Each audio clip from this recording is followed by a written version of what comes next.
Alors Présence, c'est bien ou pas? Je connais pas trop la filmographie de Steven Soderbergh, qui est à mes yeux assez éclectique, mais le concept de son dernier film m'a pas mal intrigué. Le film nous raconte l'histoire d'une famille qui s'installe dans une nouvelle maison, hantée par un fantôme. Mais ici le film épouse le point de vue du fantôme, et on suit toute l'histoire à travers ses yeux. La question se pose alors, ami ou ennemi? Et ben au final j'étais plutôt conquis par l'exercice. J'ai trouvé le film très cool. Oui, je dis souvent le mot cool, mais je l'aime bien. Je le trouve cool. Cool! Assez déroutant au départ, le parti pris de la mise en scène devient rapidement ludique, avec un effet de voyeurisme et de peur qui se fait ressentir.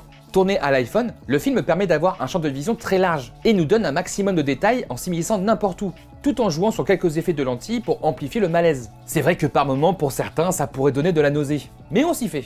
J'aime bien ce parti pris, ça permet de renouveler le genre du film de fantôme, et ça fonctionne. Surtout que ce concept est gardé jusqu'au bout. Et cette direction expérimentale nous permet de mieux appréhender les émotions des personnages et de les prendre en empathie. Enfin surtout le père, qui est le père de l'année. C'est le meilleur perso au monde. Il est trop sympa. Les acteurs sont impeccables. Et avec ce rythme lent mais progressif, le film arrive à nous impliquer facilement et à nous faire comprendre que tout trouvera son sens en temps voulu. Car c'est ce mystère qui rôde autour de cette fameuse présence et les raisons de son apparition qui rend le film ludique. On ne comprend pas pourquoi au départ elle est là, et au fur et à mesure, on est embarqué dans un final qui nous tiraille le ventre. En fait, le souci avec ces films à high concept, c'est que soit tu rentres dans le délire, soit tu passes totalement à côté. C'est une proposition radicale, moi je trouve que ça fonctionne, mais je comprends totalement si vous adhérez pas. Mais le film vaut le coup.